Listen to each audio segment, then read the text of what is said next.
Estamos começando mais um Empoderação e eu quero agradecer por você estar aqui com a gente. O programa hoje, ele tá potente, que já cheguei aqui, ganhei um abraço maravilhoso de uma das convidadas, a Suelen, depois um abração apertado também de Dandara, que são as nossas convidadas especiais de hoje, porque nós vamos falar sobre fé. O Brasil é um país plural em fé, cultura e espiritualidade. Mas também, né, gente, infelizmente é um país onde a intolerância religiosa ainda fere, silencia e violenta. Especialmente quando se trata das espiritualidades de matriz africana, que é o que a gente vai abordar aqui hoje. Mas também, diante dessas violências, existem caminhos de resistência. E é sobre ele que a gente vai falar aqui no Empoderação. E eu conto com você.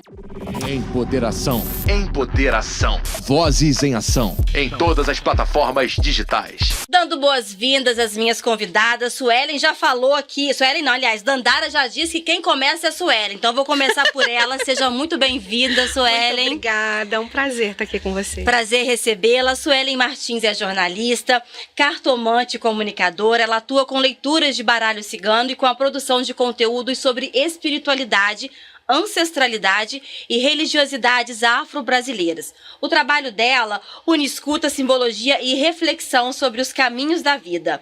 Nas redes e em seus atendimentos, ela compartilha saberes das tradições espirituais populares e reflexões sobre as encruzilhadas da existência, que são lugar de escolha, transformação e potência espiritual. Obrigada por estar aqui com a gente. Eu agradeço muito o convite, é um prazer. Sobretudo, essa temática, eu fiquei muito envaidecida quando soube do que se tratava, quando soube da minha parceira convidada que estaria aqui. Então, é um privilégio, enquanto mulher preta, macumbeira, estar aqui falando de fé no Empoderação. Muito obrigada. É um prazer poder ouvi-la e a gente compreender mais e principalmente a saber como evitar, como minimizar, aliás, acabar com o racismo, com o preconceito religioso que existe muito. Então vamos descobrir aqui juntas hoje. E quem está aqui também é Dandara. Tudo bem, Dandara? Tudo bem, e você, meu bem? Tudo jóia. Dandara Suburbana é uma mulher preta de Xangô, cria do subúrbio do Rio, escritora, historiadora também e ativista. As criações poéticas e políticas percorrem as encruzilhadas entre as espiritualidades de matriz africana, a literatura acadêmica e ficcional. Ela, inclusive, trouxe um livro aqui hoje, um dos vários. Qual é Ebó é Poético? O Ebó Poético, Palavras Ancestrais que Abrem Caminhos, que traz a literatura de terreiro, na proposta de chegar na sala de aula, nos espaços públicos, e com poesia a gente conseguir vencer o racismo religioso que nos atravessa. Excelente, excelente proposta. Depois ela vai falar mais sobre o livro pra gente. E na comunidade Ataré Palavra Terapia, a Dandara fabula e provoca imaginários onde a escrita é tecnologia ancestral de encantamento, mobilização e resistência. Já fiz a apresentação para vocês, né? Agora é a vez delas. Vou começar com a Suelen, seguindo a orientação de Dandara, começar com a Suelen. Ainda bem que colou, né, gente? Ela jogou e foi. Agora, Dandara, eu sempre peço para que as convidadas façam uma apresentação delas, né, por si mesma, para além do currículo, para além do corre do dia a dia. Quem é Suelen? Suelen é uma mulher de 40 anos, mãe aos 15 anos, com uma filha de 24, avó do João Miguel, é uma mulher de Oxum com Xangô, é uma mulher que é oriunda do Morro da Providência, né? Eu nasci aqui no Morro da Providência, eu sou uma mulher que trago a ancestralidade comigo desde sempre, né? Eu fui prometida ao axé ainda no ventre da minha mãe, eu fui a filha esperada para dar sequência e segmento naquela ancestralidade do meu pai e da minha avó. E cresci a criança estranha, que ouvia, que falava, que sentia, que aos 15 anos se deparou com uma gravidez. Então, hoje eu me considero uma mulher muito bem moldada pela vida, sabe? Me considero uma comunicadora, me considero a boca de Exu. Eu costumo dizer que a comunicação, ela me escolheu, sem que eu soubesse quem era, sem que eu soubesse que era possível. Eu não me via jornalista, eu não me via comunicadora, e hoje eu encho a boca para dizer que eu sou comunicadora e eu sou a boca de Exu, mãe da Tayane e avó do João Miguel. Beijo pros dois. Beijo. Obrigada por compartilhar sobre você, a sua visão, como você se enxerga e o que você faz pelo mundo. Agora, Dandara. Sim. Então, Dandara, como você é muito conhecida também nas redes sociais, né? Mas como você, qual a mensagem que você quer passar para as pessoas? Como você se vê? Sim, eu me vejo como uma mulher de encruzilhadas. Então, acho que esse é a minha principal definição. As pessoas sempre esperam que a gente possa se enquadrar numa caixinha única, numa expectativa única, né? Então, o ideal é as pessoas esperam que a gente escolha uma profissão ainda adolescente, que a gente siga essa profissão até o final, que a gente tenha um relacionamento sólido, que é aquele relacionamento que não muda, né? E pessoas são mutáveis, e a gente fica por ele pro resto da vida, que a gente entre numa empresa, vai escalonando, né, supostamente em cargos e fique lá por toda a vida. Então as pessoas costumam definir sucesso como aquela linha reta e contínua que não tem muitas mudanças. E eu fiz muitas mudanças ao longo da vida, a vida é muito mais cíclica e corresponde muito menos às nossas expectativas do que a gente pode imaginar.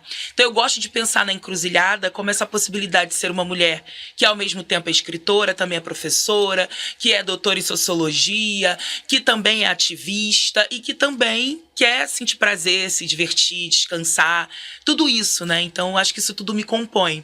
E geralmente as pessoas têm esse incômodo. Mas você é o quê? Você é digital influencer? Você é professora? Você é ativista? Você é escritora? Você é comunicadora? O que você é? E eu falo, eu sou isso tudo, né? A gente é um monte de coisas, um monte de somas, né?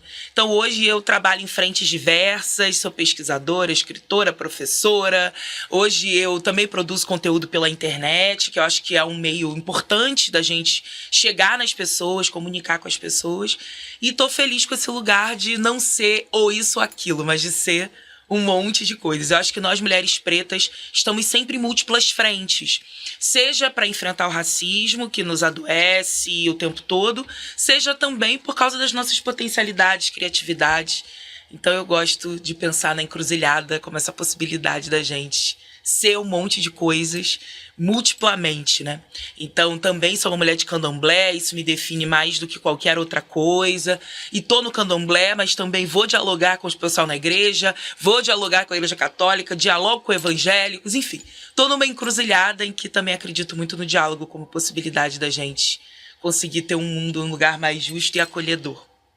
O candomblé foi uma escolha sua ainda criança, na juventude, ou foi como no caso de Suelen, né, que foi prometida? Como essa religião chegou na sua vida?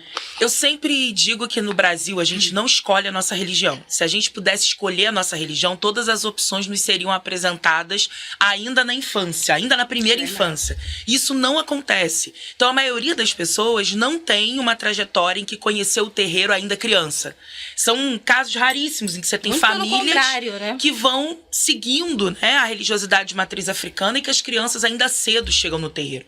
Então eu chego no terreiro com 17 para 18 anos de idade, depois de ficar muitos anos na igreja católica, onde eu cheguei quase a me tornar catequista, e aí de fato eu me aproximo. Meu pai, um homem de terreiro, minha mãe, uma mulher católica, e eu só chego no terreiro mais tarde por insistência com meu pai, porque ele tinha essa ideia de que não, eu não preciso escolher a religiosidade dos meus filhos, cada um vai seguir o que quiser.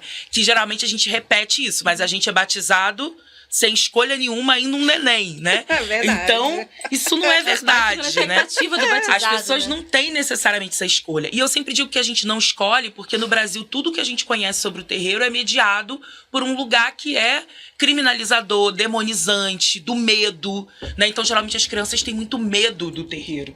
As crianças que não foram criadas dentro desses espaços, elas têm medo, elas têm desconfiança, elas não querem chegar perto. E na escola a gente também não aprende a respeitar essas tradições de matriz africana e indígenas. Então esse desconhecimento somado a todo o contexto de ódio e repulsa a tudo que é de preto no Brasil, né, inclusive a cultura, as tradições e as espiritualidades, faz com que muitas vezes a gente chegue tardiamente. Eu cheguei muito tarde, eu queria ter chegado antes, acho que teria me poupado bons anos de terapia, inclusive, porque o terreiro foi muito importante para eu ter autoestima, para eu me reconhecer enquanto uma mulher preta, para eu me achar bonita. Essa questão da estética foi algo que o terreiro me proporcionou e que eu sou muito grata. Desde a não alisar mais o cabelo, né? Por querer conhecer meu cabelo, até conseguir lidar na relação com meu pai, que eu venho de uma família interracial, e aí é um outro recorte, em que essa cultura preta era algo que eu sempre neguei. Eu queria me embranquecer o máximo possível para poder parecer com a minha referência, que era a minha família materna, com a minha mãe. Meu pai eu fui conviver muito tardiamente. E também para conseguir ser mais aceita socialmente, né? E isso é muito doloroso, porque toda vez que a gente tenta ser o que a gente não é, a gente se machuca demais. Muita coisa. Né? Então essa é uma jornada assim, que a gente vai passando ao longo da vida, que é essa de ter orgulho de quem a gente é, de se olhar no espelho e se amar, de olhar outras pessoas pretas e sentir afeto, carinho, sejam as da família ou seja tantas outras. E isso o terreiro me proporcionou. Eu sempre falo que Xangô me fez gostar de quem sou e me fez também reconstruir minha história com meu pai, né? Suelen, a Dandara trouxe a história dela aqui como, de fato, uma escolha, né? Ela decidiu, já na juventude, fazer essa escolha por essa religião, né? Pelo candomblé. No seu caso, você trouxe que você foi prometida. Sim. Então, parece, não sei se eu posso dizer isso, mas não foi uma escolha sua no início. Assim como a gente colocou aqui, que no catolicismo também não é, né? Nós somos batizados, eu fui batizada também. Nós somos batizados ainda criança, ainda bebê, então não é uma escolha. Para você, por ser de uma religião de matriz africana, foi mais complexo ou não? Apesar de ter sido prometida, né? Ouvindo a Dandara falar, é muito bacana, porque as histórias, elas se entrelaçam, elas conversam, né? Apesar de ter sido prometida ainda na infância, lá atrás, após o meu nascimento, meu pai se revoltou, porque ele tinha um desejo, uma ambição profissional, e a ancestralidade dele dizia que ele não tinha caminho para aquilo ali, que era a polícia militar. O sonho do meu pai era ser policial. E a ancestralidade dele dizia que se ele fosse por aquele caminho, ele não ia durar 2 anos. Então, o caminho dele era de cura, era outro lugar. Ele se revoltou, ele jogou tudo fora, no lixo, de verdade, assim. E ficou um assunto proibido. Então, eu cresci com toda promessa, com toda bagagem para poder seguir, para poder assumir. O meu pai, por sua vez, não falava mais no assunto, virou um assunto proibido. A minha avó se converteu à igreja evangélica, naquela época do boom do evangélico, né? E aí virou uma coisa do diabo. Virou uma coisa demoníaca, porque meu filho não conseguiu. E aí lidar com aquilo ali é muito difícil. Então, os anos se passaram, eu perpassei, caminhei por algumas religiões, mas sempre com aquela sensação de que eu não estou em casa, não é meu. Até que na minha adolescência eu começo um reencontro, né, com a Umbanda propriamente dita, e eu digo que eu voltei para casa quando eu consigo entender que a Umbanda é a minha raiz ancestral e é dali, é o meu povo, e aí eu consigo me sentir acolhida, mas ainda assim renegando e tendo preconceito com a minha religião. Por quê? Porque a gente não é aceita, porque eu sou uma jornalista, porque eu venho do Morro da Providência, estudo pra caramba, passo por outras comunidades, morando e vivendo e resistindo, tentando me adequar, tentando um espaço, tentando um lugar, e ainda assim eu sou diferente, eu sou gorda, eu sou preta, eu tenho o rosto redondo demais, eu tenho um busto grande demais. Isso tudo eu já ouvi de ambiente de trabalho, corporativo. Então, para eu estar num veículo de comunicação, era muito difícil. Eu conseguia, assim, produtora, sempre atrás, fazendo, preparando para alguém aparecer.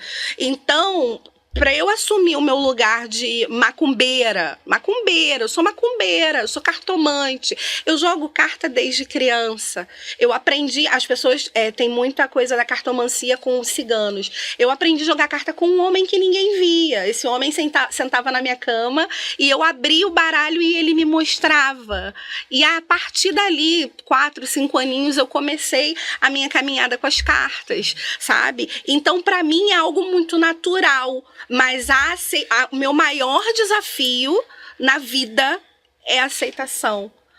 eu precisei entender e aceitar que o meu caminho era comunicar a ancestralidade. E isso é muito difícil, sabe? Também é uma escolha, também é desafiador você estar num lugar falando sobre macumba, sobre terreiro, sobre Xangô, sobre Oxum. É muito difícil. E é muito difícil uma mulher preta que estudou pra caramba, que tentou se colocar, que tentou emagrecer, que tentou mexer na aparência para poder estar. É muito difícil ela chegar e assumir numa rede social, porque assim, a cartomancia para mim, ela era um dinheirinho extra. Ela me ajudava a pagar uma continha, ela não sei o quê. Não era uma coisa declarada, aberta. Quando eu comecei a publicar coisas de macumba na minha rede social, as pessoas riam, as pessoas paravam de seguir, não tinha o tal... Isso há quanto tempo? Isso já de alguns anos pra cá, de, sei lá, 10 anos pra cá. Mas assim, de 2 anos pra cá, eu venho massificando mais. E agora, na virada de 2026, eu coloquei lá, eu tirei, era Suelen Martins apresentadora, e aí jornalista, nananana, eu botei lá, Suelen Martins, a cartomante. Essa sou eu. Sabe? Essa sou eu. Eu não vou mais esconder. E aí tem mulheres como a Dandara, tem tantas outras mulheres que eu sigo, que me inspiram, que eu olho e falo, caraca, é isso, eu não tô sozinha. Dá aquele acalento, sabe? É uma corrente invisível. Quando eu soube que era a Dandara, eu falei, nossa, é a Dandara. A ancestralidade. Nossa, e o coração, é a Dandara. Por que isso? Assim, a gente precisa de mulheres como a gente. A gente precisa de mulheres que falam. Um exemplo claro, assim. No carnaval, eu comentei o Carnaval de São Paulo para um veículo, né, de TV. E eu fui gongada e cancelada porque eu falei macumba. Porque ao longo da noite, 4 ou 5 escolas iriam falar de uma temática de um recorte de África, ou de um orixá, ou de uma cidade. E aí uma estava saindo e eu estava curtindo a transmissão e comentando. E aí a jornalista que estava conduzindo me perguntou assim, e aí, Suelen, qual a próxima... Eu nem lembro a próxima escola, porque o boom das pessoas... Qual a próxima escola? O que a gente pode esperar? O que a gente pode esperar? Macumba, gente! Eu feliz da vida, porque seria mais uma temática, seria algo diferente, porque a gente sabe o quanto a nossa cultura é rica. Sim. E aí as pessoas começaram a comentar. Nossa, isso é um desrespeito! Como ela pode falar macumba assim, rindo? Mas a jornalista foi maravilhosa. Ela, num dos recortes, Suelen, você falou a palavra macumba. Isso pode ser falado, é pejorativo, é errado. Deu uma oportunidade pra você. E aí eu falei, gente, eu sou uma mulher preta, eu sou macumbeira desde que eu me conheço por gente. Eu vivo macumba, eu pratico macumba, macumba é minha vida. E a partir dali, surgiu o bordão, fala povo macumbeiro. Eu abro os meus vídeos falando sobre isso, porque eu escondi durante muito tempo. Porque o trabalho não aceitava o meu fio de conta. Porque o trabalho não aceitava. Então, assim, gente, é um caminhar muito doloroso, né, Dandara? É muito difícil, mas é necessário a gente assumir. E eu tô feliz. Saí do armário. Saí do armário. Várias possibilidades, né, de sair do armário. De verdade. Agora, Dandara, vamos falar do ponto de vista histórico sobre a religiosidade, principalmente sobre as religiões de matriz africana. Por que esse preconceito? O que a história nos conta sobre isso? Sim, pra gente escravizar pessoas, e a gente não pode deixar de falar, né? O Brasil é um país com um passado de tráfico transatlântico negreiro. Quando você vai escravizar uma pessoa, não basta você ter força física, ter arma, né? Ou os europeus que tinham a pólvora. Para você escravizar, é preciso você esvaziar essa pessoa. É preciso que você retire dela, roube dela a autoestima, a confiança intelectual, a cultura, a espiritualidade, tudo que possa fortalecer essa pessoa. Então, o que nos fortalece, né? Alguns pesquisadores dizem que a cultura é nosso sistema imunológico, né? Então, a cultura, ela nos fortalece, ela nos protege, ela nos defende. A nossa espiritualidade, a fé, também nos defende. As nossas tradições, elas vão fortalecer quem a gente é. Então, se eu quero escravizar, dominar, controlar, eu isolo essa pessoa. Eu tiro dela tudo que é mais importante na vida dela e que pode dar a ela um caminho, um direcionamento, uma perspectiva de futuro. Vamos pensar, por exemplo, eu sempre dou o exemplo das mulheres, né? O que um abusador faz? Um abusador isola a sua vítima. Então, ele incentiva que a mulher não tenha mais contato com a família, principalmente a mãe. Ele vai minando as amizades que tem aquela companheira. Ele vai dizendo para ela que só ele pode dar o amor que ela precisa, que se terminar com ele, ninguém mais vai poder amá-la. Então essa pessoa vai ficando isolada. Quando ela vai ficando isolada, ela fica sem referência. Quando eu fico sem referência, eu transformo aquele outro que se apresenta como um salvador para mim, a minha única fonte de amor, identificação e afeto, como a minha única referência de vida. E aí eu passo a estar na mão dele. É a mesma coisa se a gente pensa no processo escravocrata. Os europeus se colocavam como os salvadores, como a referência de estética, cultura, educação, religião. Então, os africanos, eles precisaram ser roubados da sua história, da sua identidade, da sua matriz, do seu continente, para eles poderem ver o outro como a única possibilidade de referência, caminho e salvação. E aí, nesse processo, eu preciso atacar a espiritualidade. Eu preciso atacar a cultura e as tradições. No terreiro, o terreiro pra gente no Brasil, ele não é só um espaço de religião. Algumas pessoas, inclusive, defendem que o terreiro não é religião. Que o terreiro é cultura. Que o terreiro é patrimônio material. Patrimônio material. A gente tem um debate hoje, inclusive, sobre o acarajé, por exemplo. O que significa o acarajé ser nosso patrimônio material? Significa que a maneira de fazer aquele alimento corresponde a uma marca importante de uma tradição cultural, milenar, e que a gente precisa valorizar e defender. Então, quando você chega no terreiro, você tem literatura, você tem línguas diferentes, seja vou falar da minha tradição, que é Queto, que é o Iorubá, mas você tem Iorubá, você tem Angola, você tem Jurema, você tem várias tradições, você aprende outras línguas, outra literatura, um ofício. Sim. Eu me tornei historiadora dentro do terreiro. Foi o terreiro que aguçou em mim a vontade de investigar a história, de entender o que tinha por trás das coisas. Porque tudo no terreiro passa por palavra, por história. Tudo você conta uma história. Você abre um oráculo, né? O jogo de carta, né? Cartomancia é um oráculo. Mas no terreiro a gente tem também jogo de búzios, opelê de Fá. O oráculo, cada caída ali dos búzios, ele te conta uma história. Uma história para você mudar seu comportamento, mudar sua vida. Então tudo no terreiro é história. Então isso, tem uma culinária, tem uma comida.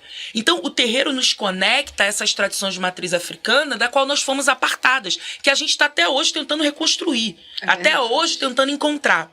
E aí, quando você cultua forças ancestrais, forças da natureza, que tem a estética parecida com a sua, que são negras, em que o nariz é largo, a boca, os lábios são volumosos, então você vê, caramba, se eu tenho um Deus, né? Eu não gosto muito de dizer que são deuses, mas vamos trabalhar assim, se eu tenho um Deus, ou seja, uma força suprema, criadora do universo, que tem a minha cara, eu não posso deixar que me tratem de qualquer jeito. Eu não posso aceitar que eu vou ser tratada de qualquer jeito. Né? Agora, quando a gente tem como referência apenas um Deus que é louro, de olhos azuis, com um nariz afunilado, uma estética completamente diferente, você fica se achando inadequado. Você pensa assim, caramba, qual é esse lugar? Hoje a gente sabe, né, as escrituras e a história tá aí, pra dizer que Jesus jamais poderia ter sido louro de olhos azuis pela região onde nasceu, mas foi o que foi narrado, contado ao longo da história. A gente aprendeu, né, isso. A gente aprendeu isso. Então, é um movimento que a gente, para ser escravizado, precisou ter a nossa religiosidade, espiritualidade, cultura e as nossas tradições completamente negadas, criminalizadas e demonizadas, né? E aí o diabo foi inserido nesse balaio de gatos. O diabo que não tinha nada a ver com as nossas tradições. Porque nas tradições de matrizes africanas não existe uma única fonte de mal. Não existe um lugar absoluto para o mal. O mal, ele tá em cada pessoa. Cada pessoa. Então, até eu posso me considerar uma pessoa muito boa, dependendo da situação, eu posso agir de maneira muito ruim. e posso fazer mal para alguém. Né? Então, por isso que são espiritualidades que trabalham muito com a autoconsciência, com você cuidar da sua cabeça, do seu ori, com comportamento. Então, você precisa o tempo todo se revisitar para ver, será que o problema da minha vida não sou eu mesma? Não sou eu que estou trazendo o caos que está na minha vida? Será que qual é a minha responsabilidade no caos que eu gero para o outro? Então, são espiritualidades de autorresponsabilização e não de responsabilizar uma única fonte de mal externa que seria responsável por todos os males e que basta eliminá-la para você poder estar absolvido. Que foi a introdução do diabo, como você estava trazendo. É isso. E aí a questão do diabo é que o diabo não age sozinho. O diabo age através de seus agentes. Então tem pessoas na nossa sociedade que vão representar o diabo. O que eu faço para poder salvar, entre aspas, a sociedade? Eu preciso eliminar essas pessoas. Então eu preciso quebrar o terreiro, porque se o diabo mora ali, segundo algumas outras tradições religiosas, então como é que eu elimino a fonte do mal? Como é que eu tiro os problemas do meu bairro, da minha comunidade? É aquele centro de macumba que tem ali que está trazendo problema e prejuízo. Então vamos quebrar. Eu preciso escravizar as pessoas, porque aquele corpo é o corpo visto como sem salvação. Então os europeus diziam que as pessoas negras, africanas, elas não tinham alma. Se elas não têm alma, elas não são morada de Deus. Elas são morada do quê? Do diabo. Então, como é que eu faço para espiar o pecado do mundo? Eu preciso maltratar esse corpo. Eu preciso que esse corpo seja reiteradamente punido, porque ele é fonte do mal. Ele é fonte dos problemas. E não o outro que vai lá na terra, no continente, saqueia, rouba, escraviza as pessoas, sequestra. Não. Esse não. Esse está apenas tentando ajudar essas pessoas, que elas precisam ser treinadas para o bem, que elas não têm o bem. Então essa era a justificativa moral, religiosa da escravização. O outro não tem alma. O outro, no limite, ele é um não humano. Como que eu posso trazer algum tipo de perspectiva para ele? Ele precisa aprender a minha cultura, a minha religião europeia, branca e cristã, para que ele possa minimamente ter uma possibilidade de redenção. Porque eles são os amaldiçoados. Então, os africanos eram vistos como amaldiçoados numa perspectiva bíblica. Tem uma justificativa bíblica para isso que os europeus dão. Então, o processo de escravização, colonização, tomadas de terras, seja nas Américas, seja no continente africano, ele caminha juntinho com a catequese e com a conversão das pessoas. Então, catequese e escravização caminharam juntos. Até porque o cristianismo é uma vertente que ela é proselitista, que ela é expansionista. Ela precisa dominar outras terras, outros povos, outras pessoas. Então, nessa perspectiva, você tem muita violência.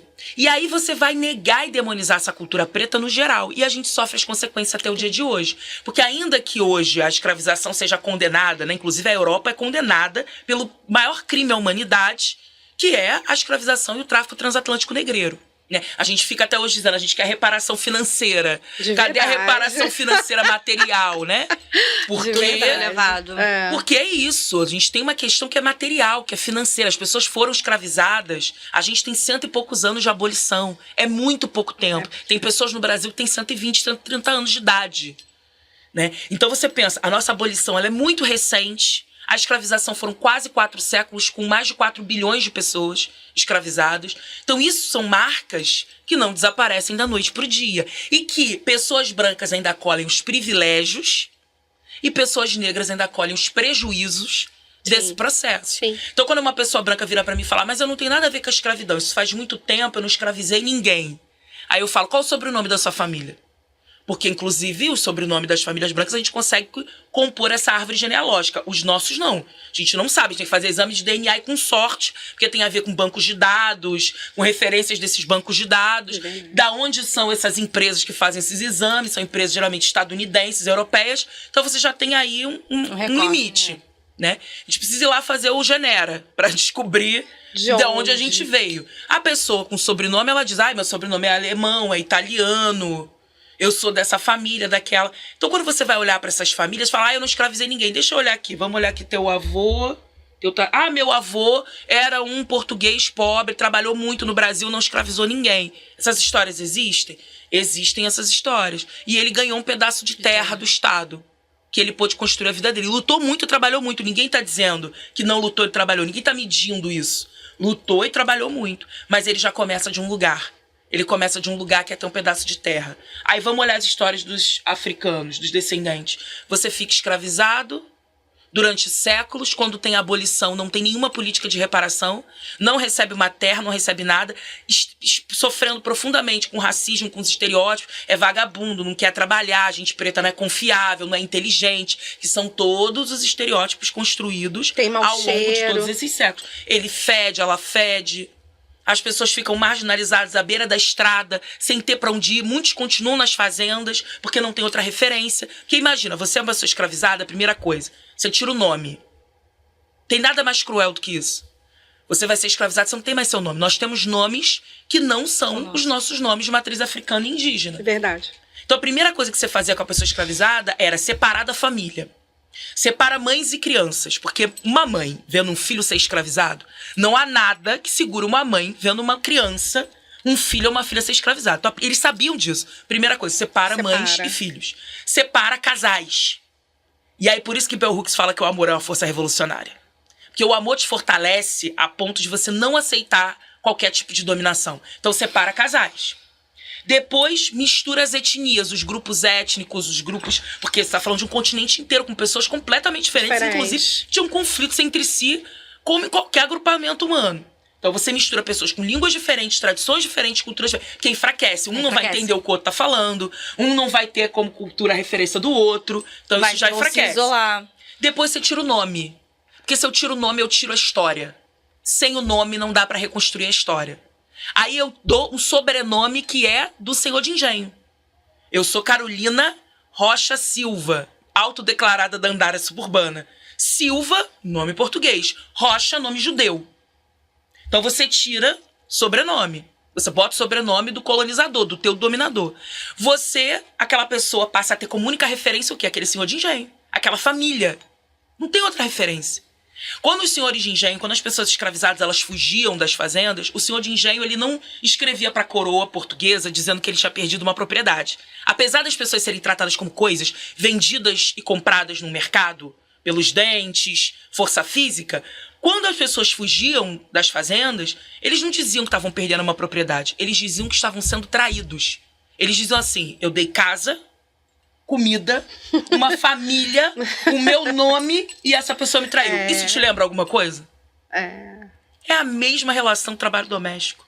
Ela não está sendo escravizada, ela é quase da família. Eu dei casa, comida, o nome, convivo com a minha família e ela ainda... Está entre a gente, né? Está sendo escravizada. É a mesma lógica, que é a lógica da posse e propriedade de pessoas. Que é a mesma lógica do ideal de amor, que é o amor romântico ocidental. Eu te bato por quê? Porque eu te amo muito. É porque eu te amo muito que você não pode sair de casa sem ficar em cárcere privado. É porque eu te amo muito que você vai sofrer violência patrimonial e eu vou gerir todo o seu dinheiro, sua casa, tudo. É porque eu te amo muito. A gente justifica a violência com base no amor. Isso é uma tradição escravocrata colonial. Sim. Os senhores de engenho falavam, mas era da minha família, trabalhava na minha... Fugiu. Não é isso? Mas como ela vai voltar para casa para cuidar do filho dela? E o meu filho aqui, meu filho chora quando a babá vai embora. Ela não pode ir embora. Que é o amor traduzido como posse e propriedade de pessoas. Então, como é que a gente vai hoje pro terreiro e acha isso legal? Não tem como. Durante todos esses séculos, você ser negado, demonizado, criminalizado, a cultura do outro que vai te salvar. É a cultura branca europeia que é a referência do que é bonito, do que é bom, do que é honesto. Aí imagina, eu vou nascer numa família preta e eu vou querer ir pro terreiro? Ou essa família vai fazer de tudo para ser salva? Quem é que não quer ser salvo? E a gente ainda tem uma perspectiva cristã que atravessa muito o nosso cotidiano. Então a gente espera uma salvação. Não é isso que as mulheres esperam? Que vai ter um príncipe encantado que vai salvar? Então a gente espera essa salvação. Então hoje as pessoas se identificarem, principalmente para as pessoas pretas e pardas, ou seja, negras, se identificarem com a cultura de matriz africana é muito difícil por isso. Porque a gente tem todo um processo que é ideológico, que é cultural, que é educacional, porque isso foi ensinado nas escolas, nas universidades. Da onde vem o mito da democracia racial, por exemplo, que vai dizer que no Brasil não tem racismo e que até hoje a gente tem um entrave para lidar com o racismo no Brasil porque a gente não se reconhece um país racista. das universidades. Quem que é o mito da democracia racial? Escola, ainda Pensadores. mais sendo você professora, é um tema muito importante. Vamos abordar já, porque eu quero ouvir agora também aqui a Suelen pra gente. Olha, eu vou te falar, Dandara, você mexeu muito comigo com essa sua fala. Nossa! É profundo. Muito profunda, né? Porque é isso, a gente começa... A gente tá aqui hoje, 2026, né? Mas a gente vai lá atrás buscar a nossa história, a nossa ancestralidade. Isso. E é isso. E começa pelo sobrenome, começa pelo apagamento, porque a gente não consegue nem buscar. Máximo, avó, bisavó, para aqui a nossa história, a nossa vida. Isso. Então, quando você começa a contar tudo isso, e eu já ouvi essa história de várias outras entrevistadas aqui, que eu sempre trago esse contexto histórico para que as pessoas possam entender a importância, a relevância, e que isso não começou agora. Mas sempre toca, porque é difícil a gente ouvir sobre isso. Profundo. É muito profundo. doloroso. Porque a nossa vida também ela é tão corrida, a gente trabalha tanto, a gente tem que fazer tanta coisa, sermos múltiplas, ainda mais as mulheres, né? Sobreviver. Para sobreviver. Sim. Às vezes a gente tá ali no limite, que a gente não consegue nem parar pra refletir. Porque a gente parar e refletir é isso, a gente se junta e vai. Então, a gente não consegue nem fazer isso. E quando a gente tá num momento como esse, que eu entendo esse programa como um espaço nosso de aquilombamento, de troca, de potência, que a gente tá aqui, que a gente para refletir sobre o que aconteceu lá atrás, sobre toda essa caminhada, aí dá um aperto no peito e uma vontade de fazer mais. Dá uma vontade de fazer muito mais. E acho que é exatamente por isso, dentro desse contexto que você trouxe, exatamente isso, que não querem que fiquemos juntos, que a gente vá pro terreiro ali, se aquilombar, dançar, cultuar, estar juntos, socializar, aprender, ensinar. E conhecer a própria história é um superpoder, né? Quando a gente sabe a história que a gente tem, a gente não aceita que nos deem qualquer outra versão. Então isso é uma força, isso é uma empoderação. E aí, pra gente dominar, e a gente continua com várias dominações, né? A escravidão acabou, mas o racismo tá aí. Então a gente se sente menos digno no mercado de trabalho. A gente acha que a gente tem que mudar nosso corpo, nossa estética, quem a gente é pra poder se enquadrar e ter um espaço. A gente sofre múltiplas violências das pessoas dizendo: não, você não vai ficar nesse lugar, não. Você não vai estar com esse queixo erguido, não. Abaixa esse queixo, neguinha. Vamos aqui, vamos. Calça aqui a sandalinha da humildade, que significa o quê? Seja subordinada a mim. Subordinada. Então, quando a gente olha pra essa história, por mais dolorosa que ela seja, a gente também entende que, não, peraí, não dá pra aceitar qualquer migalha, não. Eu sou um banquete cheio. E se essa sociedade me negou historicamente, eu tô aqui para reafirmar que eu existo, que as minhas e os meus existem e que a gente não vai aceitar que nos releguem esse lugar subordinado e subalternizado. A gente tem outras possibilidades, ferramentas, que quando a gente olha para essa história a gente vai vendo a violência, mas também como que os nossos ancestrais construíram ferramentas e possibilidades para que a gente pudesse existir e ter dignidade. E aí a gente vai recuperando, e olhar a história também é recuperar essas ferramentas e dizer, não, peraí, hoje eu tenho mais isso, eu tenho mais aquilo. Essa coisa da comunicação da palavra é uma grande força nossa. É uma força.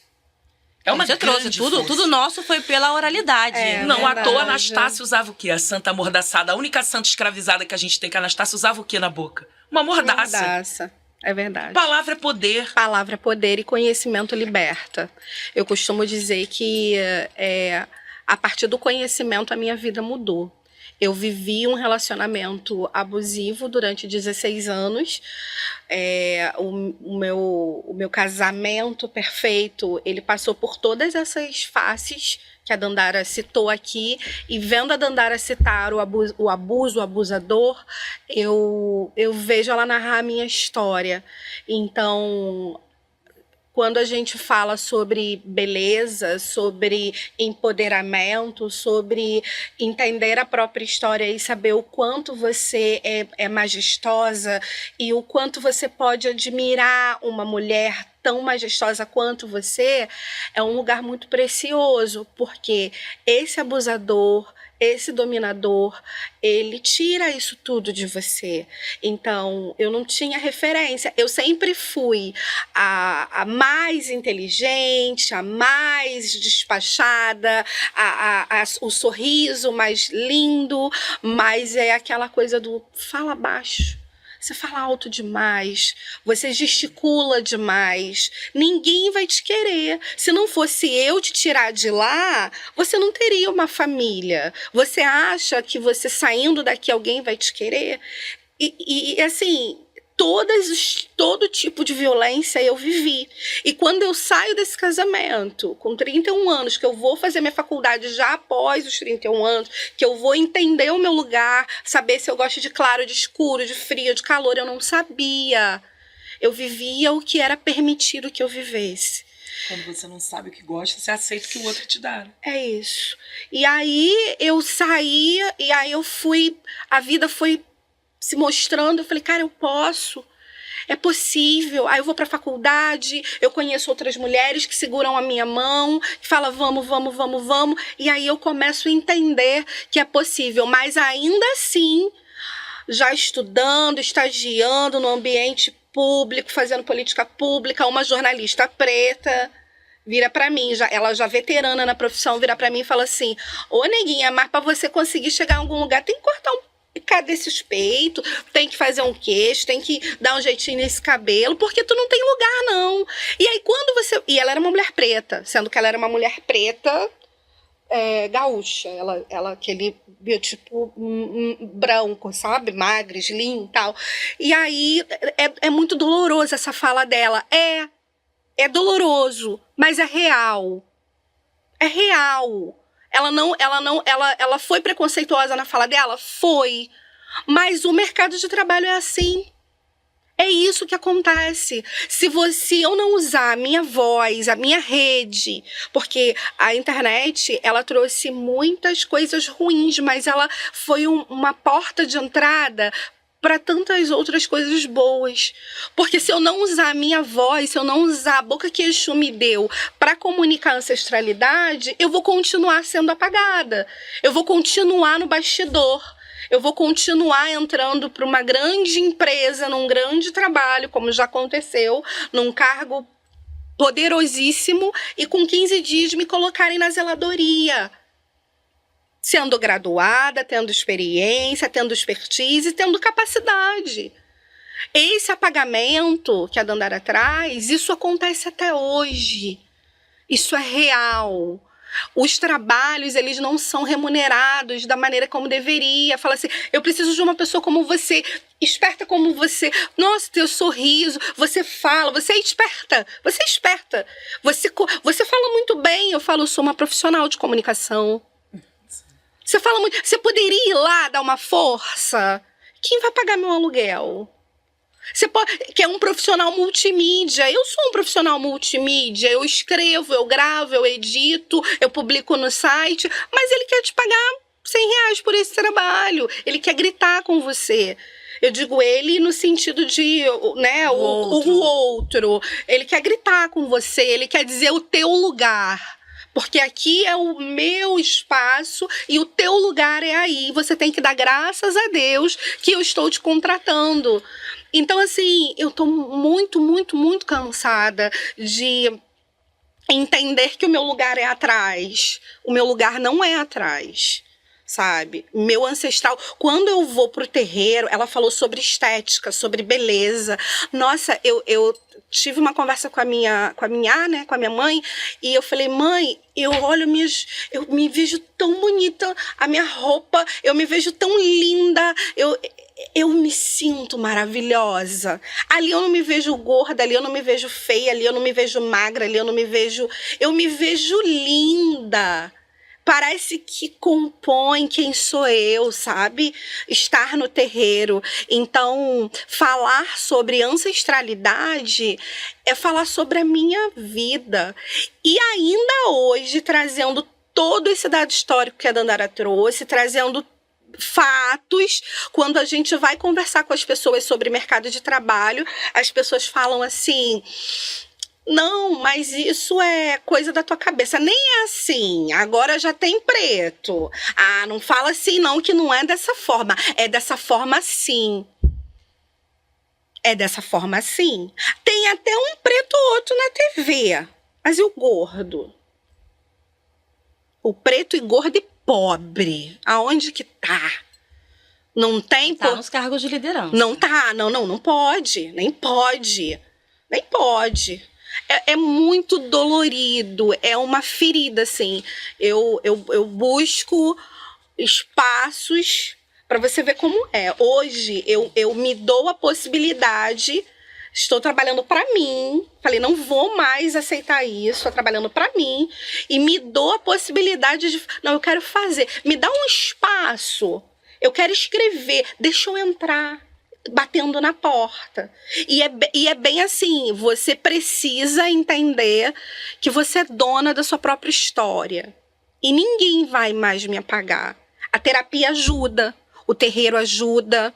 Ouvir outras mulheres pretas ajuda. Quando eu abro lá, que eu vejo a Dandara falar, isso, às vezes, assim, nossa, se eu não tá num bom dia... Não, peraí, a Dandara falou, peraí, vou levantar... E é isso, sabe? As pessoas acham que a gente é muito forte, que a gente tá sempre bem. A gente não tá. A gente é ser humano. Nós somos seres humanos. A gente sofre, a gente sente dor. Os homens, falando numa questão afetivo, ele quer a mulher preta porque a mulher preta é gostosa, ela é afetuosa, ela é maravilhosa. Mas ele não vai assumir essa mulher. E quando ele assume, ele aprisiona, porque foi o meu caso. Porque eu era demais. Eu falava demais, eu era linda demais, eu sorria alto demais. Para menos, ainda fazia o sinalzinho com a mão para eu saber qual era o meu lugar. Que ele dizia. Que ele dizia, obviamente. Hoje eu tô há 9 anos solteira, 8, 9 anos solteira, com relações rasas e não por não ter procura, muito pelo contrário, a procura é muito grande, mas é muito grande pro bastidor. Assumir não. Dar a mão, sair de mão dada e levar para jantar. Tô mentindo, Dandara? Não. Isso é a nossa realidade. E a gente trabalha, a gente tem o nosso dinheiro, a gente paga o nosso aluguel, as nossas contas, a gente não é dependente de alguém. Às vezes a gente só quer um dengo, sabe? E esse dengo não vem. E aí eu me apego na força de uma mulher que eu sigo. Eu me apego numa amiga que apresentou a gente, que vai lá, maravilhosa, bonita, você é bonita. E eu, cara, eu sou bonita. Não, minha amiga falou, eu sou linda. E é isso, a minha vida, ela é norteada por morar em casa de familiares, viver separada da minha família na infância, sofrer abuso, ter filho aos 15 anos, parar de dançar, que era o meu sonho de vida, viver da dança.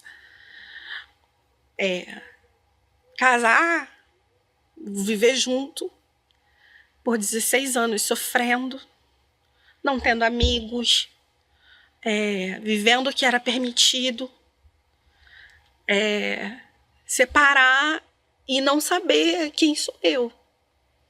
Mas agora você trouxe pra gente que a fé, a tua religiosidade te mostrou o caminho. A fé é o que me sustenta. A minha ancestralidade, ela me sustenta. Suelen, você trouxe isso na sua fala, a Dandara também, sobre a questão da estética, da força, do empoderamento, mas também como uma cobrança, né? Que isso, uma autocobrança que tem dentro das religiões de matriz africana, até mesmo como força, né? Para poder se mostrar, para se colocar. E aí eu te pergunto, passo para a Dandara agora, é uma cobrança, uma autocobrança excessiva ou não? Ela é o suficiente para que você se coloque onde você define que é o seu lugar? A gente precisa de quem bote a gente pra cima, porque pra botar pra baixo tem muita gente. 1000 pessoas, né? Então, o terreiro tem um senso estético muito apurado. As pessoas estão sempre muito cheirosas, muito bonitas, arrumadas. Quando você vai numa gira, num xirê, numa sessão, você vê que tá todo mundo alinhado. Em alguns terreiros de Umbanda, eu estava conversando sobre isso há pouco tempo com o pai Caio Baima, que tem um terreiro de Umbanda aqui na Zona Norte, eles usavam farda. O que é a farda? É aquele uniforme, aquele jaleco da Umbanda, tem Umbanda que usa jaleco, que chega às vezes a ter o mesmo bordado de farda aqui do lado. Por que usava farda? Isso foi uma alternativa, uma estratégia da ditadura militar Como os terreiros eram muito atacados, então usar a farda, ter uniforme, todo mundo igual, alinhado, de branco, trazia uma sensação de limpeza e de que aquele era um espaço organizado. Porque o terreiro precisava se proteger, já era muito alvo, muito marginalizado. Então como é que eu garanto que a polícia da ditadura militar não invada meu terreiro? Então todo mundo padronizado, né? Então a gente tem muito isso. Primeiro porque carrega o estereótipo racista, né, que incide sobre a negritude, é sobre feiura e sujeira. Sim. Se a gente for ver até hoje o que está ligado à palavra preto no dicionário, se a gente abre o Aurélio, vai lá na palavra preto, até hoje tem escrito sujo, escuro e feio. Tá lá no dicionário. Então tudo que é preto, né, como falou nosso querido William Vac, o coisa de preto, tudo que é coisa de preto é considerado sujo, menor e feio. Então, o trabalho que os terreiros fazem na vida das pessoas é de resgatar a dignidade. Porque se você não se acha inteligente, bonita e capaz, o que você pode construir para o futuro? Porque se eu ensino para uma criança, ainda muito novinha, que o rosto negro dela é uma maldição, que ela não aprende nada, que ela é burra e que não existe outra perspectiva de futuro para ela, a não ser as que estão apresentadas ali, debaixo dos olhos dela, que ela não pode sonhar, imaginar, eu estou condenando essa criança. Condenando a um lugar que não é de transformação. Condenando a ficar ali. Eu tive uma briga há pouco tempo com as ONGs dentro de territórios de favela e periferia, porque toda vez que se oferece um curso profissionalizante são as mesmas coisas. Cozinha, manicure. E aí a gente, eu digo eu e muita gente, começa a questionar, mas não tem música, mas não tem arte, não tem outra coisa. Ah, as pessoas só querem isso. As pessoas só querem isso porque as pessoas só têm isso. Se eu não sei o gosto do feijão porque só me é oferecido arroz, eu vou achar que arroz é a melhor coisa da vida, até eu experimentar o feijão. Eu odiava a comida japonesa, até comer uma vez e comer duas. Aí hoje em dia é um problema, né? Porque é caro, a gente fica ali. Mas é isso, se você não prova, experimenta, vivencia, como é que você vai saber se você gosta ou não? É verdade. Então as pessoas são condenadas a um lugar único e que retira a capacidade do sonho. Então pra mim o terreiro faz isso. O terreiro nos devolve a capacidade de sonhar. De nos ver enquanto pessoas bonitas, enquanto reis e rainhas, porque as histórias que nos são contadas sobre os nossos orixás e abás, enquices, voduns são de forças poderosas, transformadoras. E dá para uma criança preta, eu sempre falo que o terreiro faz um movimento muito importante. Quando você pega uma criança preta, que na escola é considerado marginalzinho, que a professora bate com a cabeça com o lápis, dizendo que é burro, que não vai aprender. Que dentro de casa ele é um problema e ele é um estorvo. Muitas vezes que essa mãe preta está trabalhando 3, 4, 5 empregos para poder sustentar a família. Ela chega em casa nervosa, ansiosa, ela tem uma série de questões. E aí esse cuidado com os filhos, ele fica mediado pela exploração, pelo racismo, por uma série de raivas que a gente tem e que a gente não pode devolver a quem nos faz sofrer a violência, que a gente joga muitas vezes para quem está dentro da nossa casa. Quando eu pego esse menino, coloco numa cadeira e digo que ele é pai, quando eu pego esse menino de que ele vai ser Ogã, subo ele numa cadeira, rodo um terreiro inteiro em cima de uma cadeira e diz: agora o senhor é pai, o menino de 11, 12 anos. Eu faço um terreiro inteiro bater a cabeça no chão para ele e reverenciar essa existência. Isso é devolver a dignidade humana que o racismo nos retira todos os dias. Porque às vezes a pessoa, fora dali, o garoto vai levar uma dura, vai levar esculacho da polícia, é o corpo que as pessoas têm desconfiança, acham que é o possível ladrão. É maltratado, é invisibilizado. E é óbvio que esse garoto tem raiva. É óbvio que ele vai ter muita raiva. Mas dentro do terreiro ele é pai. E aí o orixá fala pra ele: você tem que cuidar da sua conduta, do seu comportamento, você é responsável por essa comunidade. Isso gera uma transformação muito grande. Que é você dar dignidade. Então, quando a gente está falando aqui, a gente foi em gênero, a gente passou por raça. Porque quando a gente está falando de tradição, de violência às tradições de matriz africana, a gente não está falando só de religião. Por isso que a gente fala que é racismo religioso e não intolerância religiosa que sofre o terreiro. Porque, na verdade, quando a gente vai ver o histórico, é o racismo, é a colonialidade desde sempre que nos atravessa. E que vai atravessar raça, gênero, classe. E aí, por isso que tudo isso faz sentido dentro da mesma lógica, né? Porque a gente está falando de retirar essa pessoa, de roubar a história dessa pessoa e a identidade.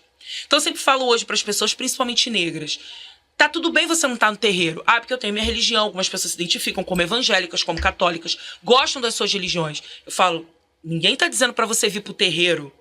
Né? A gente não converte pessoas. Tanto é que pra você ir no terreiro, você precisa de indicação. Ah, e um amigo do amigo que vai dizer quando vai ter. Né? Você vai marcar, a gente trabalha com oráculo, você vai marcar um jogo oracular pra entender o seu caminho, o seu destino. Então não tem ninguém na nossa porta dizendo, olha, tem um minutinho pra palavra de tranca-rua? Tranca-rua quer fazer um milagre na sua vida. A gente não faz isso. Porém, se você é uma pessoa negra e tá nos escutando agora, você precisa conhecer a sua história. Sim. Você não precisa ir pro terreiro. Você não precisa ser uma pessoa de terreiro. Você pode ter a sua religião e conhecer a sua história. Isso aí. E principalmente aprender a respeitar as pessoas de outras matrizes e outras religiosidades. Principalmente porque quando a gente está falando da espiritualidade de matriz africana, é graças a essa espiritualidade, eu digo que é graças ao feitiço, é graças à macumba. E macumba, ma é plural no Kikongo, e kumba significa encantadores de palavras, poeta. Macumba são os encantadores de palavras. Esse é o significado da palavra. Ficou com um sentido pejorativo nas traduções racistas que a gente fez aqui no Ocidente. É isso. Então, não é uma palavra negativa e pejorativa. Então, quando você... E algumas pessoas dizem, a macumba também é um instrumento, enfim. As mesmas palavras com vários significados, mas é tudo, menos uma coisa ruim. Então, quando você pensa na macumba, na espiritualidade de matriz africana, foi isso que permitiu que a gente estivesse aqui contando história hoje. Porque a espiritualidade de matriz africana foi uma das formas de resistência ao sistema escravista. Eu escrevi um livro, que é a minha dissertação de mestrado, que é o Sabá do Sertão, em que eu provo essa tese. A espiritualidade de matriz africana, os chamados feitiços, que o europeu chamou de feitiço, que eram as nossas práticas de medicina ancestral, de forma de lidar com o tempo, de conhecimento oracular, de tecnologia, esses saberes das mulheres pretas indígenas que foram pejorativamente colocados nesse lugar de bruxaria e feitiçaria, essas mulheres foram perseguidas por isso, foi que nos permitiu estar aqui hoje. Porque foi esse conhecimento que nos salvou do extermínio escravocrata. Então a gente tem vários arquivos da Inquisição, por exemplo, que era o tribunal que estava disposto a perseguir os crimes de fé, as heresias, em que você tem mulheres pretas, por exemplo, que elas promovem a cura na colônia. Então, grande parte dos remédios que a gente tem hoje, do nosso conhecimento que hoje é da indústria farmacêutica, que hoje está apropriado pela medicina ocidental, foi trazido por mulheres pretas indígenas. Primeiro que na colônia a gente teve muita epidemia. Pessoas de lugares diferentes, continentes diferentes, colocadas tudo no mesmo lugar, em condições insalubres. A gente teve uma série de doenças, epidemias. Quem cuidou dessas epidemias? As mulheres pretas indígenas com seus conhecimentos de erva, raízes, chás, ungüentos, pomadas, as grandes médicas do Brasil colonial. Então só tem gente branca viva hoje por causa dessas mulheres. Verdade. Só tem gente preta viva hoje por causa dessas mulheres. E além disso, essas mulheres também fizeram o nosso cuidado espiritual, psíquico e físico em relação aos males da escravização. Então foram essas mulheres que fizeram suas magias, seja em remédios, em fármacos, em encantamento de palavra, em mobilização de energia espiritual, para que a gente não sucumbisse. E muitas vezes também envenenaram senhores de engenho. E a gente precisa falar sobre isso, porque elas estavam dentro da cozinha senhorial. E envenenou o senhor de engenho por quê? Porque elas estavam sendo escravizadas, seus filhos escravizados, seus maridos escravizados.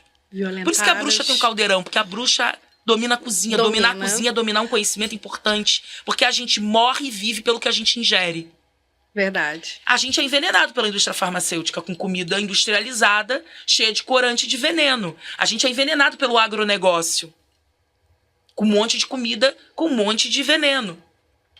Então, dominar a cozinha é dominar a medicina. É dominar uma magia importante. E foi essa magia que nos fez ficar vivos aqui. Então não importa se você, pessoa que está nos ouvindo, se é evangélico, se é católico, se é budista, você é ateu, você é agnóstico. Não importa como você se identifica. A gente precisa conhecer a história do nosso país. E a gente precisa dar os louros a quem é os louros. A gente precisa reconhecer que o trabalho das mulheres negras construiu esse país. E que nós só estamos vivos e vivas porque continua construindo.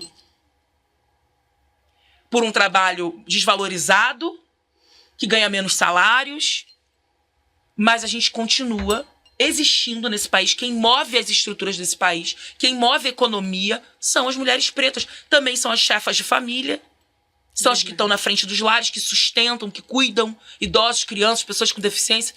São essas mulheres. Então a gente precisa saber a nossa história e reconhecer essa história, independente da religiosidade, né? Isso é muito importante pra gente. Quando a gente fala em mãe e pai de santo, você falou tão bonito da sua mãe, né? Eu amo. Por que a gente chama mãe e pai de santo? Porque a gente teve nossas famílias retiradas durante o processo de escravização. Você é separado de mãe, de pai, você fica sem referência. Por isso que no terreiro a gente chama mãe, pai e irmão. Porque o terreiro é uma forma de reconstruir a nossa família. O que o terreiro faz, portanto, é bem mais do que religião. O terreiro, ele reconstrói a nossa possibilidade de criação de laços de afeto. Por isso que eu chamo a mãe de santo de mãe, porque ela vai ser mãe de vários filhos, porque essas pessoas não têm mãe. A mãe foi roubada, foi retirada.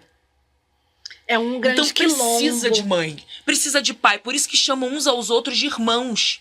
Que o outro é o meu irmão, porque você é minha família extensiva. Não é consanguínea, mas é extensiva. Favela e periferia, a gente sabe disso. Favela e periferia sobrevive de família extensiva. Sim. A vizinha que cuida do meu filho, às vezes não é nada minha, mas é a pessoa que cuida do meu filho, não é minha parente oficial.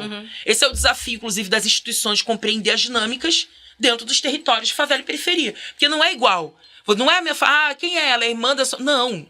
Mas é a vizinha que eu vou pagar R$20, que não é nada, mas que eu vou estar fortalecendo o corre dela de alguma maneira, e ela vai olhar meu filho, porque eu não tenho dinheiro para botar na creche, a creche pública não tem espaço para todo mundo. Então, a gente reconstrói esse lugar de família dentro dos terreiros. Então, nos fortalece. A mesma coisa se a gente pensa os evangélicos. Hoje, maioria preta no Brasil, e de favela e periferia. Isso era uma coisa que eu ia trazer justamente. A gente chama o outro de irmão. O outro da igreja é o meu irmão. Por que o outro da igreja é meu irmão? Porque a gente precisa de referência de família. Isso nos foi roubado, nos foi tirado. Então, o outro é meu irmão, com quem eu vou contar. Né? Qual é o problema? Nenhum problema. Eu só não posso querer eliminar o outro com a justificativa de que o outro é o mal absoluto e não conhecer a minha história, que vem exatamente daquele lugar ali que eu demonizo e criminalizo. Mas a gente é ensinado a isso. As pessoas, elas não são burras. As pessoas são roubadas. A gente é roubada da nossa história. Então as pessoas veem realmente o terreiro como espaço inimigo. Você falou de Pombagira. Tá aí um elemento demonizado na nossa cultura, é Exu e Pombagira. Quando a gente vê historicamente, isso foi proposital. Os europeus vão associar Exu ao diabo. Isso é feito historicamente, em narrativa, nas histórias dos viajantes europeus em África. Porque eles vão olhar para os assentamentos de Exu, eles vão ver genitálias, falo, a vulva. E aí eles olham isso, dentro da concepção de pecado cristã, a sexualidade é um pecado, a sexualidade é um problema na visão cristã. Você só pode ter relações sexuais para reproduzir, para ter filhos. O prazer não é algo que é exaltado na tradição cristã, pelo contrário. É só o sofrimento que expia o pecado do mundo. Você precisa sofrer para expiar o pecado. É o sofrimento que traz dignidade. Por isso o trabalho é tão exaltado. Trabalha enquanto eles dormem, descansa enquanto carrega pedra, só o trabalho dignifica o homem. É o sofrimento que é exaltado. E principalmente esse lugar do trabalho que é a exploração, que é o doloroso. O prazer não, o prazer é uma ameaça, o prazer é um perigo. Para as culturas de controle e domínio, o prazer e a alegria são um perigo, porque o prazer e a alegria fazem a gente experimentar um lugar que a gente não aceita voltar depois, para dominação e para exclusão, quando a gente experimenta o prazer e a alegria. Por isso que a festa faz parte das tradições de matriz africana. Quando você experimenta o prazer e a alegria, você não aceita mais voltar da mesma maneira para um lugar de subordinação, de sofrimento e de exploração. Verdade. Agora, se você não conhece, se o sofrimento é a única coisa que você conhece, você passa a naturalizar aquilo é normal. E aí você não vê outra possibilidade para além disso. E aí a pombagira é a mulher que fuma, ela gargalha, ela tem 7 maridos. A maioria das histórias da pombagira, elas foram mulheres assassinadas por feminicídio. Sim. Por violência doméstica. E algumas mataram os maridos que assassinaram elas. Imagina se essa sociedade quer que as mulheres conheçam pombagira. Não. Definitivamente é uma história que essa sociedade não quer contar. A mulher bebe, a mulher fuma, a mulher sente prazer, a mulher gargalha. A gente não pode nem rir, que a gente é considerado um comportamento indecoroso. Adequado. A Inquisição proibia a gargalhada. Tá lá na Inquisição, tá nos manuais. A mulher que gargalha é diabólica. É isso. Eu não posso gargalhar. Gargalhar libera a garganta das vozes que são silenciadas. Dandara, agora trazendo tudo isso assim para a contemporaneidade, né? Também, Suelen, queria o posicionamento de vocês, que a gente já está quase encerrando, infelizmente. Como que, dentro de tudo que a gente conversou, né, a gente trouxe lá a questão histórica, a gente trouxe principalmente aqui a história da Suelen, que foi muito complexa, muito difícil, também de muita luta, de muito sofrimento, mas que ela encontrou a força em si, a fé ajudou bastante, né? Mas eu queria que vocês trouxessem, assim, hoje, racismo religioso é crime, intolerância também? Sim. Como que a gente pode se preservar? Como a gente pode nos fortalecermos para que isso não nos atinja? E aí eu começo com você, Dandara. Dandara, Suelen. Suelen. Como que a gente se protege? A gente se protege buscando referência. A gente se protege consumindo a Dandara Suburbana, a gente se protege consumindo a Suelen, a Cartomante, a gente se protege consumindo Empoderação, a gente se protege estudando, lendo. Uma frase que caminha comigo: o conhecimento liberta e salva vidas. Se você tem conhecimento, você será salvo. Se você tem conhecimento, você está protegido. Então, a maneira de se proteger é buscar conhecimento, é ter sede de conhecimento, de saber de onde você veio. A partir dali, você está protegido. Essa é a maneira. Dandara? Então, eu acredito muito nisso que a Suelen falou, na literatura, na educação, mas não qualquer educação. Porque também é pela educação que a gente é oprimido. Essa coisa que a gente também soluciona com a educação, né? É falta de educação, tem que investir em educação. Mas que tipo de educação? Sim. Porque tudo que eu falei aqui é educação. Toda essa violência nos foi ensinada também na escola, na universidade, nos espaços, né? Então, acho que a gente precisa buscar outras referências, outras matrizes de conhecimento. Nós somos um país negro, um país de matriz afro-indígena. Nós precisamos conhecer a história do nosso país e dos povos que formam a nossa cultura e o nosso país. Isso é libertador do ponto de vista individual e coletivo. Então, por exemplo, eu tenho alguns convites para fazer. Por favor. Eu trabalho no ISER, que é o Instituto de Estudos da Religião. Sou coordenadora de um projeto chamado Axé Amém. Possibilidades de cooperação entre pessoas negras de terreiro e evangélicas. A gente acabou de abrir inscrição. A inscrição vai até 22 de março. Esse é um projeto que diz o seguinte: pessoas negras precisam se encontrar para dialogar. A gente hoje tem uma maioria negra evangélica no Brasil. A maioria das pessoas negras não está dentro dos terreiros por todos esses motivos que nós já falamos aqui. O terreiro não é uma opção, não é uma escolha, ou pelo menos não mais a apropriada segundo essa sociedade. Entretanto, a gente tem uma cultura de matriz africana que está nesses terreiros. Esses terreiros são espaços que são ricos em culturas e saberes que não estão na escola, infelizmente, ainda, apesar da gente ter 10.639, 11.645 que fala do ensino de cultura afro-indígena dentro das escolas. São as leis que falam. As leis que são profundamente atacadas, que as pessoas dizem é macumba para a professora que está ensinando história de matriz africana. Então, eu acredito muito que a gente precisa construir espaços de diálogo em que a gente não fique à mercê de discursos de lideranças, muitas vezes brancas, de classe média alta, que estão em espaços de poder, inclusive religiosos, e que vão dizer pra gente o que acreditar ou não. Eu não posso demonizar a vizinha, que é a mulher que cuidava do meu filho. Eu não posso demonizar a avó e proibir que uma avó veja um neto, porque essa avó é mãe de santo, e a filha se converteu para a igreja evangélica, dizendo que essa avó é do diabo, se é graças a essa avó que essa família está de pé. E é o trabalho dessa avó. Então a gente precisa olhar para a realidade. Rompe a lógica ali da socialização. Rompe a lógica com palavras, com discursos que passam por dentro, muitas vezes, de algumas denominações religiosas, mas também estão na boca dos coachings, do movimento Red Pill, do movimento não. Que outro dia eu aprendi isso, não é movimento, né? Do crime Red Pill, desse agrupamento. Então, essas pessoas, elas estão defendendo que a gente se veja como inimigos. E eu tenho uma pergunta: a quem interessa que pessoas negras se vejam como inimigas? Verdade. Estejam elas na igreja ou no terreiro. Porque se a gente olha o outro que é parecido com a gente como inimigo, porque ele cultua uma outra espiritualidade, a gente se enfraquece na luta coletiva. Porque aí a gente tem lideranças que vão dizer pra gente pra onde a gente vai. Os salvadores, a gente tá sempre em busca do salvador.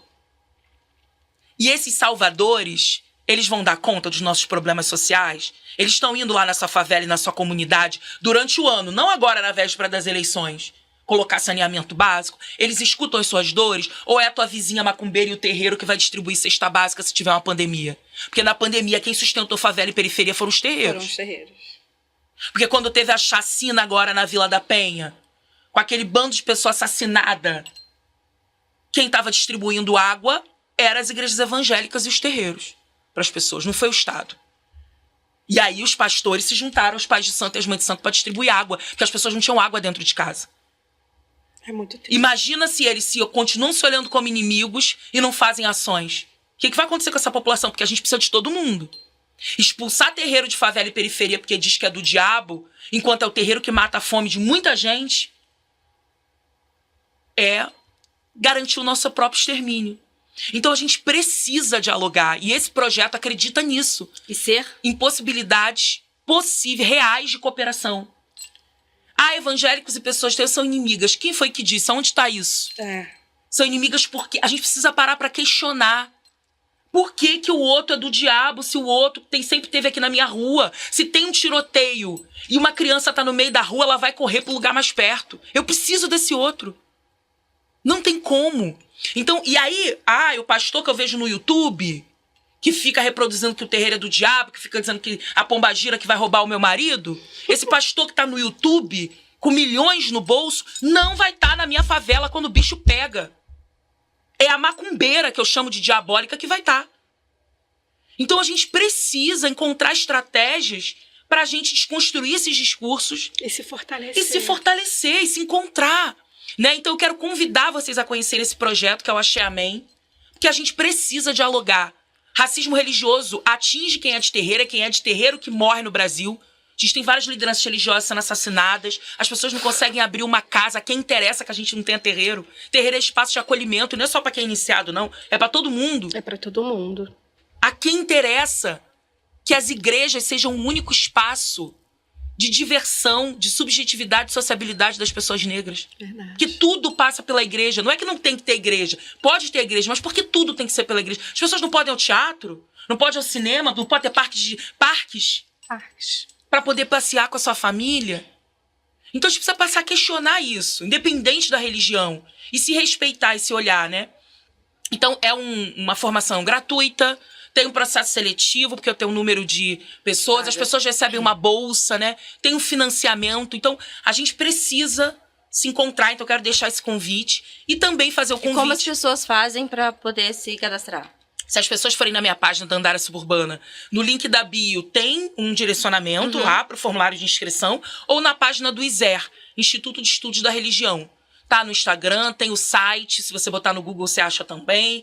Tá em todas as redes, tá no Twitter, tá no TikTok. Então vocês conseguem encontrar ISER, I-S-E-R. Que vocês conseguem achar as informações. E na minha página também, vocês vão ver lá a divulgação, tem post. E aí também consegue chegar no link. E aí também queria fazer um convite, eu tô com 3 cursos e oficinas abertas. Uma delas se chama Conversas com Pombagiras, que é uma oficina de escrita, é pra gente olhar a literatura de Pombagira. Eu tenho uma amiga, que é a Clarice Aleski, que ela fez uma dissertação de mestrado, que ela diz que Pombagira é a mulher que chega quando a gente sangra. É isso. Porque a mãe dela conseguiu lidar com a violência doméstica por causa de Pombagira. Ela tinha um pai que era muito agressivo com elas, elas são 2, né, com as 3 mulheres de casa, as filhas e a mãe. E quando ele ia bater na mãe, era a Pombagira que vinha para defender a mãe. E às vezes não precisava nem incorporar. Ela jogava a saia da pombagira, como ele tinha medo, achava que era do diabo, ele se afastava. E aí as pessoas falam pra mim, essa religião de matriz africana não é do diabo, por que a pombagira diz que ela é o diabo? E por que existe uma pombagira do inferno? Se a gente olha a história, a gente entende isso. O diabo foi considerada toda pessoa que fugia da cristandade, que não seguia as normas, os códigos e não se enquadrava dentro do que a cristandade considerava correto, era considerado do diabo. As caixinhas. Então a pombagira, ela fala, eu sou o diabo. Quando ela fala eu sou o diabo, não é o diabo cristão. Ela tá dizendo, eu sou o pesadelo do sistema colonial. Eu sou o seu pior pesadelo. Você vai me chamar de diabo? Então tá bom, eu sou o diabo. Eu sou mesmo. Então é uma afronta. Não é necessariamente que essa pomba... porque as pessoas cultuam... Ninguém cultua diabo dentro de terreiro. Ninguém. Qualquer pessoa pode ver isso. Podem ter tradições que você não entende, rituais que você não compreende, porque a gente não foi ensinada a olhar pra essa cultura e essas Como tem em referências. todas as É religiões. verdade, é Imolação verdade. de animais, por exemplo, que é o grande tema tabu, já virou até assunto do STF e etc, né? Que é a sacralização dos animais. Ué, a gente tá aí, sadia, perdigão, não mata milhares de frangos por dia pra gente comer? Você não vai no mercado, tem um monte de bicho morto? Ué, a gente sacraliza e come. E come. E Pode, muita a gente hoje pode não estar acostumado, mas antigamente, na gente- roça, as pessoas pegam a galinha, matam come. e come a galinha. Come. E ainda distribui Mata ali lá. na mão, literalmente. literalmente. Mata, limpa. E a gente é muito cuida. melhor porque a gente não mata na mão, mas compra na embalagem no freezer. É. A gente é muito melhor por isso. Então, assim, a gente precisa desconstruir isso. As pessoas, no STF, eu me lembro do doutor Édio, quando foi fazer a argumentação, ele falando: os senhores aqui, todos juízes de sapato de couro, cinto de couro e bolsa de couro, falando que o problema é a galinha da macumba. Num país que mata um jovem negro a cada 23 minutos. Então, a vida da galinha vale mais do que a vida de uma pessoa humana negra. Lá no nosso terreiro, além das cestas básicas, a minha mãe ela tem um trabalho muito forte social, sabe? É um terreiro lá em Santa Cruz, então a gente dá as cestas e a proteína. Então tem sempre uma carninha e tal. E assim, é limpo com todo... Porque é um terreiro de Umbanda e Candomblé, né? Ela toca Umbanda, que é também ancestral, da avó dela e tal, e tem o terreiro de Candomblé, que é um terreiro de Queto. E aí tem a sacralização. As pessoas fazem fila pra pegar as comidas. E assim, é tudo com muito carinho, é tudo muito gostoso, é tudo muito... Então é muito bom você matar a fome das pessoas, sabe? Você dar o que comer, você ser instrumento disso. Então é muito lindo o trabalho dos terreiros, assim. Tirando a demonização que as pessoas fazem, o olhar atravessado, o nosso trabalho é lindo. Dandara, Eu Suelen. convido a conhecer os cursos. Aí tem o Conversas com Pombagiras, tem o Bruxas Pretas também, que é um curso em que eu falo das mulheres processadas por bruxaria e feitiçaria no Brasil, que faz todo esse apanhado do racismo religioso dos períodos coloniais até os dias de hoje, e como as mulheres são o principal alvo, e os saberes também das mulheres. Então, convido a conhecerem. E mais uma oficina de escrita. Então, se quiserem conhecer meus cursos, meu trabalho, então lá. E os livros também. A gente acabou nem falando. Ai, meu Deus. É muito assunto. É muito assunto. Só acho que a gente tem que voltar pra continuar Sim, conversando. sim. O próximo tópico já vai ser literatura especificamente, que aí volta a Dandara e aí volta a comunicadora. Maravilhosa. E você, Suelen, quer compartilhar alguma Eu sou a Suelen, né? Suelen Martins. Eu estou nas redes como Eu Sou Suelen Martins. Lá no TikTok eu sou a cartomante e eu falo sobre ancestralidade, eu informo, trago comunicação, falo sobre os oráculos, sobre runas, sobre cartas. Hoje o meu trabalho é especificamente atendimento oracular, então quem precisar de um acolhimento, de um atendimento, pode me procurar lá pelas redes, que eu tô sempre online, todos os dias. E também trabalho com apresentação de eventos e estou aberta a novos convites e a novas possibilidades. Sou uma comunicadora, boca de Exu, e para me achar na rede é isso. Eu sou Suelen Martins. Tá joia, muito obrigada. Quero agradecer imensamente Obrigada a vocês por compartilharem conhecimento, as vivências, a experiência, por essa troca aqui, que ela seja muito enriquecedora para quem está acompanhando a gente, que propaguem bastante. Muito obrigada, Dandara. Obrigada a você por esse programa, né, que também é um espaço importante. E obrigada, Suelen, também pela Você é companhia, maravilhosa. pela possibilidade de troca e partilha. Eu amo essa mulher, gente. Foi um prazer. E obrigada a vocês que nos ouviram também. Muito obrigada. Suelen, muito obrigada por ter estado aqui conosco. Foi um prazer, foi um prazer. Ótimo. Obrigada e que seu trabalho seja cada vez mais iluminado, aberto, próspero, que você tenha muito sucesso. Que nós todas tenhamos, porque o que a gente faz é pelo coletivo. É isso. pelo outro, é por nós e é pelo outro. Axé. Axé. Obrigada, meninas. E assim eu encerro mais o Empoderação. Compartilha com todo mundo, porque como elas disseram, informação é poder. E é por isso que a gente tá aqui. Tchau, tchau. Tchau.